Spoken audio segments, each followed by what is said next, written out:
दोस्तों, ना तो एंथ्रोपोलॉजी मेरा यूपीएससी में ऑप्शनल रहा है, ना ही इसमें मेरा कोई एकेडमिक बैकग्राउंड है, ना ही इस सब्जेक्ट में मेरी कोई एक्सपर्टीज़ है। इस डिक्लेरेशन के साथ में मैं आपको ये बताऊंगा कि एंथ्रोपोलॉजी ऑप्शनल की तैयारी कैसे करें। इस सेशन में आपको जो वैल्यू मिलने वाली है दैट विल बी अनकम्पेरेबल। ये वैल्यू आपको कोई भी टॉपर स्टॉक, कोई भी गाइडेंस, कोई भी मोटिवेशनल स्पीकर कभी प्रोवाइड नहीं कर पाएगा।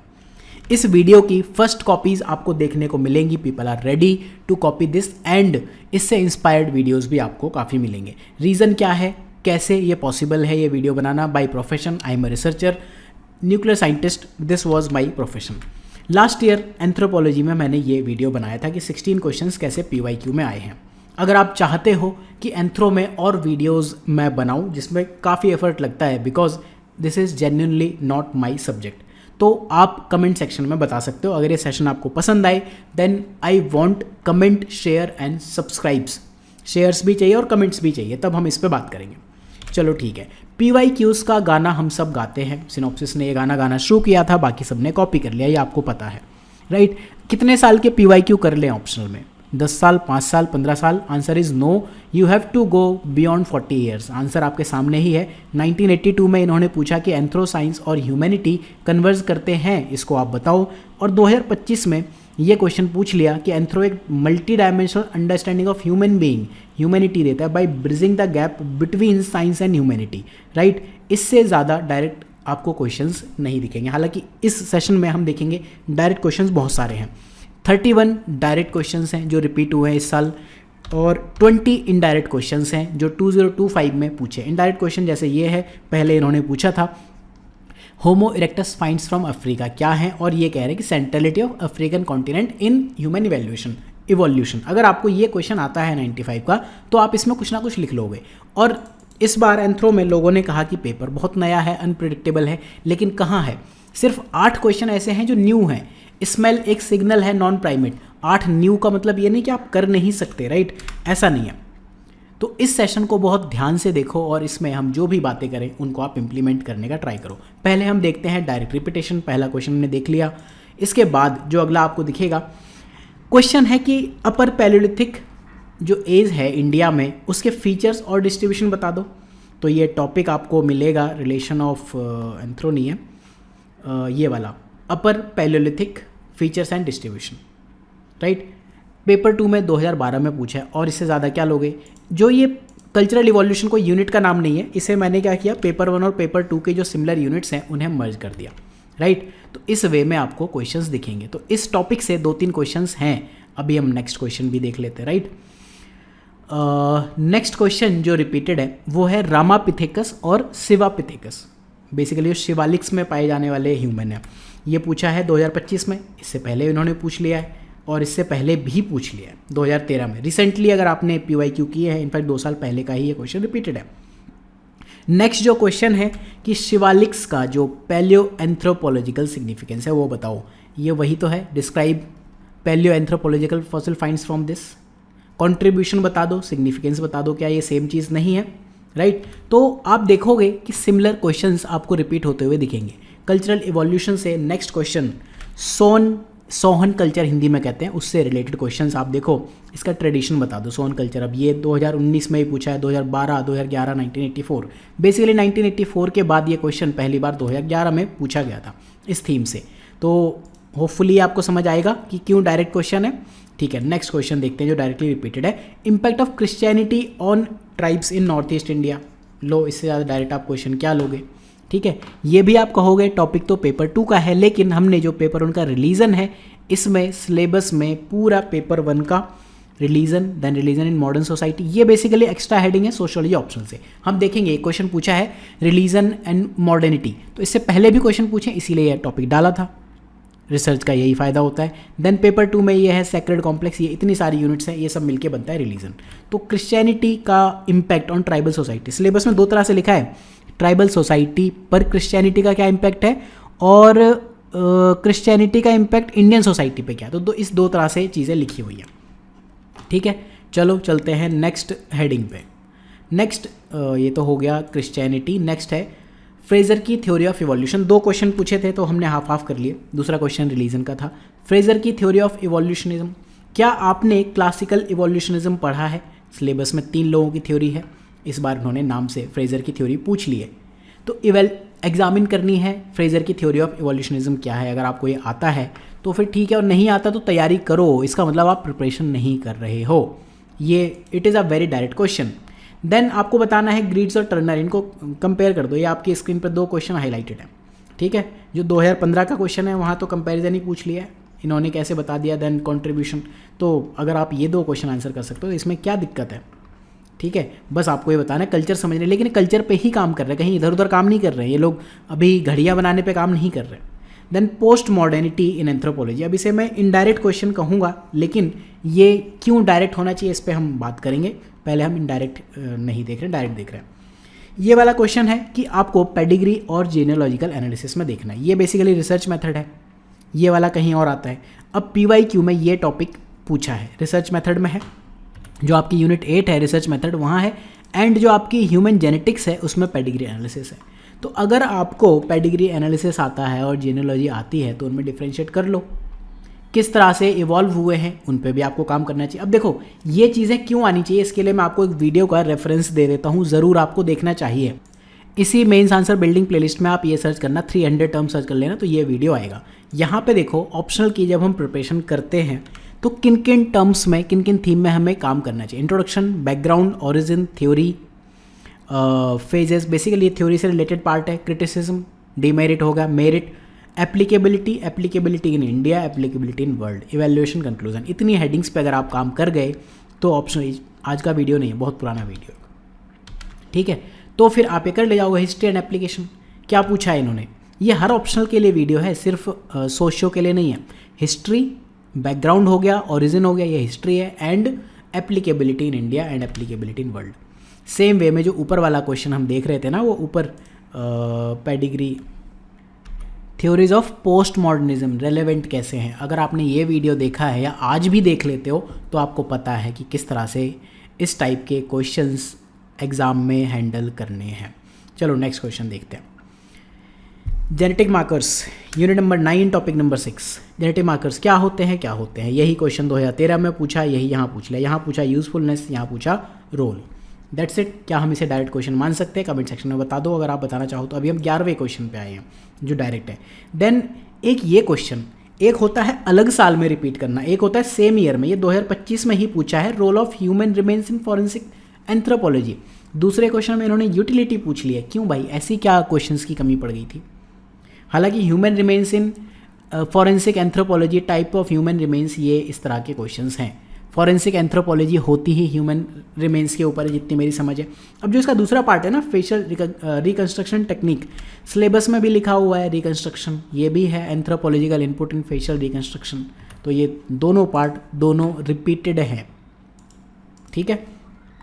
देन रिस्ले और सरकार का कंपेयर कर दो, राइट। इससे अलावा गुहा के ऊपर क्वेश्चन है, यहाँ गुहा भी देख लेना क्योंकि गुहा पे भी क्वेश्चन पूछा हुआ है, ठीक है। तो क्या ये क्वेश्चन रिपीटेड मान लेना चाहिए, उनका क्लासिफिकेशन बेटर क्यों था, हो गया। देन डेमोग्राफिक ट्रांजिशन में इन्होंने पहले पूछा था 2018 में, पॉपुलेशन ग्रोथ के डिफरेंट फैक्टर्स क्या हैं, इन्होंने बता दिया डेमोग्राफिक और सोशल फैक्टर्स क्या हैं। तो अगर आपको आता है, ठीक है, फैक्टर्स में 2 ही तो पूछे, इन शॉर्ट पूछ लिया है क्वेश्चन, इनफैक्ट छोटा कर दिया है। तो फैक्टर्स आप बताओ, पॉपुलेशन ग्रोथ के डेमोग्राफिक और सोशल फैक्टर ही हैं, राइट। देन वर्णाश्रम and it's contemporary relevance, paper 1 paper 2 के दोनों के साथ में क्वेश्चन चल रहा है। वर्ण एंड आश्रम के ऊपर ये क्वेश्चन पूछा है। सिग्निफिकेंस ऑफ वर्ण एंड कास्ट, ये हो गया, ठीक है।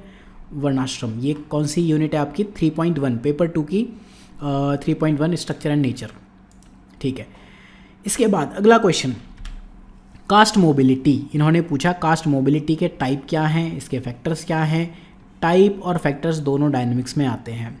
कास्ट मोबिलिटी का जो टाइप और फैक्टर है, सेंसिटाइजेशन एक बहुत बड़ा फैक्टर है, अगर आपको पता है। कास्ट मोबिलिटी की बात हो और ये वाला टॉपिक ना किया जाए, बेसिकली जो लो कास्ट के लोग अपर कास्ट के लोगों को मिमिक करने लगते हैं, उनके कल्चर को कॉपी करने लगते हैं, दैट इज़ सेंसिटाइजेशन, संस्कृत निष्ठ हिंदी में कह लेते हैं।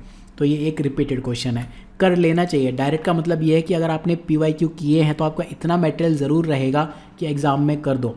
अब ये पूछा इन्होंने कि एल्विन का जो रोल है अरुणाचल प्रदेश में, इनकी फ़िलॉसफी किस तरह से काम करती है।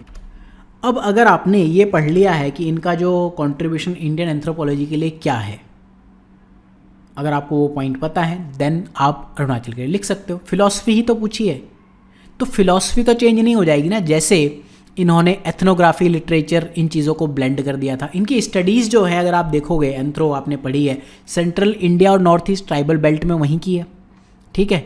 इन्होंने जो कुछ ट्राइब्स में काम किया, मूरिया आई थिंक उन ट्राइब्स पे काम किया, ओरल ट्रेडिशन, मिथ, इन चीज़ों पे इन्होंने काफ़ी काम किया है। इनके जो फीचर्स हैं मुझे जीएस से पता है, ट्राइबल पंचशील पे इन्होंने काम किया हुआ है, ठीक है। इंटीग्रेशन, जो ट्राइबल इंटीग्रेशन और ट्राइबल आइसोलेशन में है, वो बेसिकली ट्राइबल आइसोलेशन, जितना मुझे आइडिया है, ट्राइबल आइसोलेशन के ऊपर इन्होंने इनिशियली काम करना शुरू किया था। बाद में ये एक प्रोटेक्टिव इंटीग्रेशन पे चले गए थे, मिडिल पाथ पे चले गए थे। मुझे इतना ही पता है इनके बारे में। अब इतने पता होने पे भी आंसर लिखा जा सकता है, ठीक है। नॉर्थ ईस्ट की जो ट्राइबल पॉलिसी थी उसके ऊपर काम किया। इनफैक्ट अरुणाचल प्रदेश के लिए ना एक north east frontier agency policy कुछ आई थी, वो इनके ऊपर ही थी। और नेहरू के एडवाइज़र थे, ठीक है। ये सब क्या करें, इनका क्वेश्चन आपको समझ आ रहा है। अगर आपको पता है कि इंडिया में इन्होंने क्या काम किया है, वही इन्होंने अरुणाचल में किया है। Contribution of Karve and B S Guha, 3 लोग पूछे हैं, इसमें से एक बंदा रिपीटेड नहीं है। ये एसआर के चोपड़ा, टोटली न्यू पर्सन है, इनके ऊपर कभी क्वेश्चन नहीं पूछा, तो हम ये मान लेते हैं 10 नंबर 3 में से 2 लोग रिपीटेड है। देन पैटर्न बताना है। पैटर्न का मतलब होता है मैप। तो अगर आप पढ़ रहे हो, कुछ भी कर रहे हो, तो उसका एक मैप आप ज़रूर बनाओगे। लिंग्विस्टिक एंड रिलीजियस माइनॉरिटी, इनके ऊपर क्वेश्चन क्या पूछा है, रिलीजियस माइनॉरिटी पे पहले है, रिलीजियस माइनॉरिटी, लिंग्विस्टिक माइनॉरिटी। तो ये थीम ऐसी है, आपने PYQs इसके कर लिए होंगे तो चीज़ कर लोगे। Then little and great tradition पे क्वेश्चन तो बहुत सारे हैं, आप देखो पॉज करके। कम्युनिकेशन, इंटरप्ले एक ही चीज़ होती है। कैरेक्टरिस्टिक्स, अगर आप शॉर्ट नोट प्रिपेयर करते हो तो कैरेक्टरिस्टिक्स तैयार करोगे, राइट। होपफुली ये चीज़ आप कर लोगे। तो इतने सारे क्वेश्चंस हैं interplay of little and great tradition, ठीक है। नेक्स्ट क्वेश्चन, इसको मैंने डायरेक्ट क्यों रखा है, factors influencing health of tribals in India. अब इन्वायरमेंटल और बायोकल्चरल पूछे हैं तो ये टॉपिक ही है, problem of health and nutrition. Factors पूछे हैं, सोशो कल्चरल पूछे हैं, तो इन्वायरमेंटल आप लिख सकते हो, ठीक है। अब आप कहो ये वाला पार्ट न्यू है, लेकिन अगर आपको आंसर राइटिंग आती है और इतने PYQ कर लिए, आई डोंट नो कि आप इसका आंसर क्यों नहीं लिख पाओगे। देन अगला question, impact of urbanisation industrialisation on tribal communities. Recently तो ऐसे क्वेश्चन पूछे हैं, ट्राइबल इकोनॉमी, ट्राइबल इंस्टीट्यूशन, कहीं ट्राइबल वुमेन पूछा है, राइट। ये वाला question urbanisation and industrialisation on tribal women, ये क्या है, ट्राइबल कम्युनिटीज़ ऑफ इंडिया पे बता दो। तो ये रहा, इंडस्ट्रियलाइजेशन पे क्वेश्चन पूछा है, ये वाला पार्ट 2007 में। एंड अर्बनाइजेशन वाला ऊपर कहीं पूछा होगा, इम्पैक्ट ऑफ अर्बनाइजेशन इंडस्ट्रियलाइजेशन पे यहाँ भी पूछा है। तो ये क्वेश्चन आप देखो, आपको एक रिपीटेड क्वेश्चन दिखेगा। नेक्स्ट क्वेश्चन देखते हैं, लिस्ट ऑफ OBC कैसे फॉर्मुलेट करते हैं, कैसे आइडेंटिफाई करते हैं। सिमिलर, थोड़ा फास्ट करते हैं वीडियो। एथनिक कॉन्फ्लिक्ट कैसे आ रहे हैं, रेमेडीज़ बतानी है। जब भी हम कॉन्फ्लिक्ट पढ़ेंगे तो रेमेडीज़ बताएंगे, जैसे एथनो नेशनलिज्म हो गया, एथनिक कॉन्फ्लिक्ट पे ही सीधे सिलेबस में क्वेश्चन पूछा हुआ है। देन इतने सारे question ethnic conflict and political development. Then next question regionalism and autonomy पे, यहाँ 10 नंबर में पूछा, यहाँ 2020 में पूछ लिया था regionalism and demand for autonomy. यहाँ इन्होंने कह दिया था कि ये वाले एग्जाम्पल से ही बता दो। देन अगला question, this is repeated but not from PYQ, it is from syllabus topic. Practice question वहाँ डाले हैं इस बुकलेट में जहाँ पे UPSC ने कभी क्वेश्चन नहीं पूछा था। तो आपको ऐसे टॉपिक ज़रूर ध्यान रखने हैं जिनसे कभी क्वेश्चन नहीं पूछा गया है, तो आपको ये चीज़ पता चलेगी। ट्राइबलिज्म और स्यूडो ट्राइबलिज्म क्या होता है, वो सिलेबस में ही तो लिखा है। नेशन स्टेट और इसका impact on indigenous societies, tribe and nation state एक सिलेबस का टॉपिक है। Relation between tribal communities and nation state governance, similar topic है। ऑलमोस्ट रिपीटेड क्वेश्चन है, हम इसको डायरेक्ट ही मानेंगे। रोल ऑफ NGO यहाँ पूछा है, रोल ऑफ NGO अलग अलग कॉन्टेक्स्ट में पूछे हैं। अगर आप इसे पढ़ोगे तो वही लिखना है, जो आप ऊपर लिखोगे वही लिखना है कि NGO का रोल क्या है डेवलपमेंट ट्राइबल सेक्शन में, यहाँ वीकर सेक्शन में पूछ लिया, ठीक है। देन एंथ्रो की नॉलेज किस तरह से ट्राइबल डेवलपमेंट में कंट्रीब्यूट करती है, लिमिटेशन क्या है। एंथ्रो की नॉलेज रूरल ट्राइबल डेवलपमेंट में किस तरह से स्ट्रेंथ बताओ और वीकनेस, लिमिटेशन, स्ट्रेंथ, कंट्रीब्यूशन। और भी जो क्वेश्चंस हैं इस टॉपिक से ये यहाँ पर आपको दिख रहे हैं, राइट। देन ये हो गए आपके डायरेक्ट क्वेश्चन। कुछ इनडायरेक्ट क्वेश्चंस देख लेते हैं। आप कहोगे कि हमने तो बस डायरेक्ट क्वेश्चन डिस्कस कर लिए। देन ये वाले क्वेश्चन अगर आप देखो कि homo erectus finds from Africa and centrality of African continent, topic similar है। अगर आपको एक में नॉलेज है, आपने बुक भी नहीं पढ़ी तो भी कुछ ना कुछ लिख लोगे, राइट। नेक्स्ट क्वेश्चन, जो रेडियोमेट्रिक डेटिंग टेक्निक्स हैं, अगर आपने ये पढ़ी हैं relative and absolute dating methods, तो उसमें ये आनी चाहिए। एक इनडायरेक्ट क्वेश्चन है। टाइप्स में अगर आप ये शॉर्ट नोट लिखोगे, type of radiometric method of dating fossils पढ़ोगे, तो कहीं ना कहीं fission track dating method आ जाएगा।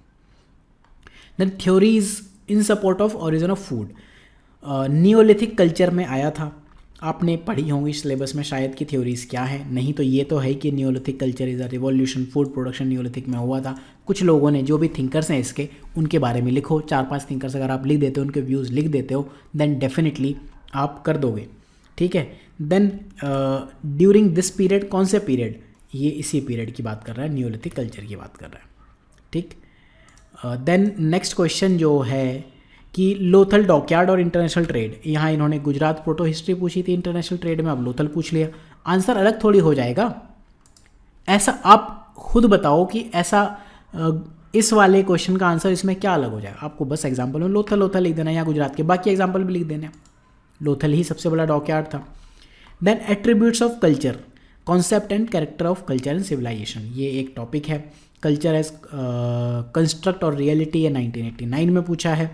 एट्रीब्यूट्स ऑफ कल्चर, अब ये क्या कह रहा है कि अगर हम कल्चर को एक इंटीग्रेटेड और क्लोज सिस्टम मान लें, बंद भी है और क्लोज्ड भी है और एक भी है, तो उससे हम सोसाइटी कैसे समझ सकते हैं। एक अप्लाइड क्वेश्चन है। अगर आपको कल्चर के एट्रीब्यूट्स आते हैं, आंसर राइटिंग आती है, देन डेफिनेटली आप कर सकते हो। ऐसे component of culture vast and varied, ये क्या एक अप्लाइड क्वेश्चन है, तो ऐसे क्वेश्चन में आपको काम आती है आंसर राइटिंग, राइट। तो उसके लिए अगेन आप कोर्स देखना चाहते हो सिनोप्सिस पे, तो एंथ्रो में है right PYQ e book test series. खैर ठीक है, वापस आते हैं, नेक्स्ट क्वेश्चन समझते हैं। पुरम किनशिप सिस्टम इनडायरेक्ट क्यों है, मैं ये मान के चल रहा हूँ ये आप कर नहीं पाओगे एग्जाम में, डिफिकल्ट है। पुरम ट्राइब होती है शायद, ठीक है। पुरम ट्राइब में बेसिकली प्रेफरेंस होती है MBD, कहीं इंटरनेट से पढ़ा था मैंने, मुझे आता नहीं है, मदर के ब्रदर की लड़की, उससे शादी हो सकती है कि नहीं। तो अवॉइडेंस रिलेशन या इंसेस्ट टैबू, ये सब क्या होते हैं, ये भी कुछ इस तरह का ही है। ठीक है। तो एक इनडायरेक्ट क्वेश्चन है, अगर आपने कहीं पढ़ा हो, एग्जाम्पल में आपके आया हो तो ठीक है, अदरवाइज ये क्वेश्चन बनता है छोड़ने के लिए। किनशिप का नहीं, मैरिज का क्वेश्चन है, इसीलिए इसे लॉ ऑफ मैरिज में डाला है। एक्सोगेमस सोसाइटीज़ का ये टॉपिक है। ठीक, होपफुली आप एग्जाम में नहीं कर पाओगे, मैं होता तो नहीं करता। देन फॉर्म्स ऑफ मैरिज, एक अप्लाइड क्वेश्चन है कि वेरिएशन है फॉर्म्स ऑफ मैरिज में। ठीक है, जैसे एक फॉर्म्स ऑफ मैरिज में ये लिव इन रिलेशन हो गए, बहुत सारी चीज़ें, तो इसकी वजह से रिप्रोडक्शन, किनशिप एंड फैमिली में क्या क्या फ़र्क पड़ते हैं। आज के टाइम में LGBT की कम्युनिटी है, उसमें बहुत सारी ऐसे एग्जांपल्स है, इसमें रिप्रोडक्शन नहीं हो सकता है। लिव इन रिलेशन में रिप्रोडक्शन ईजी नहीं है, राइट। तो ये फॉर्म्स ऑफ मैरिज पे ये क्वेश्चन पूछा है, ये क्वेश्चन पूछा है, एंड यहाँ भी क्वेश्चन पूछा है। एक अप्लाइड इनडायरेक्ट बट फॉर्म्स या टाइप ऑफ मैरिज, ऐसा नहीं है फर्स्ट टाइम पूछा। अब ये वो टॉपिक है जो मैंने कहा था कि सोशियो से टॉपिक लिया है। सोशियो में सिलेबस में रिलीजन टॉपिक है, एंथ्रो में भी है और सोशियो में भी रिलीजन है। तो कई बार एंथ्रो से सोशियो में, कई बार सोशियो से एंथ्रो में क्वेश्चन पूछ लेते हैं। तो इसमें सिलेबस में टर्म लिखी रिलीजन है, science, secularisation, revivalism and communalism. तो इसे आप देखो क्वेश्चन, कम्युनलिज्म है, कम्युनलिज्म है, कम्युनलिज्म है, देन सेकुलरिज्म है, फंडामेंटल, ये सारी चीज़ें क्या है, फंडामेंटलिज्म सोशियो में है सिलेबस में। तो यहाँ पे आप थोड़ा थोड़ा ज़रूर पढ़ लो, मेरा आपको यही कहना है। तो religion in modern society, religion in modern society syllabus की टर्म है। तो ये सीधे सीधे उठा लिया है क्वेश्चन सोशियो ऑप्शनल से, वहाँ पे कई बार पूछा है। सोशल स्ट्रक्चर क्या है, क्या ये स्ट्रक्चरल फंक्शनलिज्म का क्वेश्चन है। मुझे ऐसे लगता है कि रेडक्लिफ ब्राउन का स्ट्रक्चरल फंक्शनलिज्म, या फिर आपको फंक्शनलिस्ट थ्योरी आती है तो आप ये लिख सकते हो।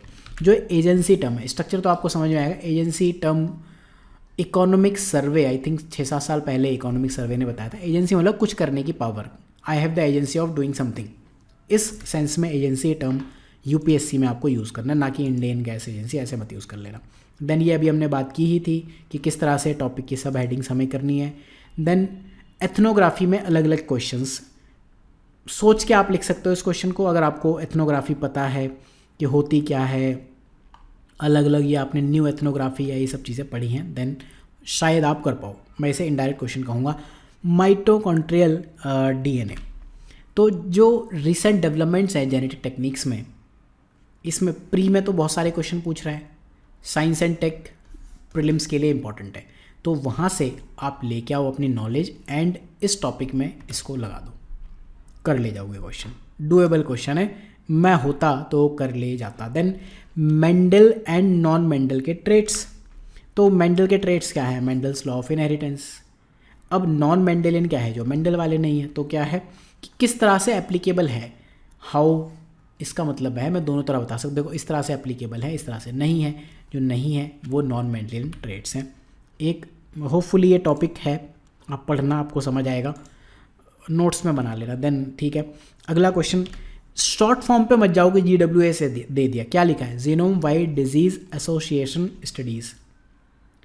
ठीक है, जीनोम से होने वाली डिजीज़ की स्टडीज़ कर रहे हैं। Genetic imprinting in human disease, या फिर जो जीनोम डिजीज़ हैं यही हैं। ठीक है, तो सिलेबस का टॉपिक है। आप एग्ज़ाम में अगर मजबूरी पड़ जाए तो कर सकते हो, हालांकि 15 नंबर का क्वेश्चन है, छोड़ने में बनता है तो छोड़ सकते हो। देन ये political economy ecology and adaptability से कैसे इंटीग्रेटेड है। ठीक है, तो देखो पॉलिटिकल इकोनॉमी क्या कहता है? स्टेटस, पावर, इन चीज़ों की बात करता है। पॉलिटिकल इकोनॉमी में आप जाओगे ना तो पेपर 1 में आपका एक टॉपिक है पॉलिटिकल एंथ्रोपोलॉजी। कहाँ मिलेगी? यहाँ मिलेगी, पॉलिटिकल ऑर्गेनाइजेशन। यहाँ पे एक टॉपिक है concept of power, authority and legitimacy, ये टॉपिक है। तो क्वेश्चन तो है उस टॉपिक का, लेकिन इकोलॉजिकल एंड एडेप्टेबिलिटी के साथ क्यों डाला है बायोकल्चरल एंथ्रोपोलॉजी में? क्योंकि बायोकल्चरल एडेप्टेशन यहाँ है, तो एडेप्टेबिलिटी अगर आपको आती है तो यहाँ से आएगी, एंड इकोलॉजिकल एंथ्रोपोलॉजी यहाँ से आएगी। ठीक है, अब अगर आपको political anthropology, status, power, dominant groups, इनके बारे में पता है तो फिर लिखो। फॉर एग्जाम्पल, एडेप्ट कौन कर पाता है?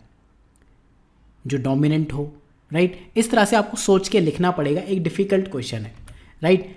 किसी वीडियो में आंसर राइटिंग में हम ज़रूर डिस्कस करेंगे, राइट मेंस, राइट कोर्स में इस क्वेश्चन को लेके चलेंगे। एक डुएबल क्वेश्चन है। Then significance of menopause, then relevance of menopause, ये पूछा हुआ है। नोट, शॉर्ट नोट में हम सब कुछ पढ़ेंगे।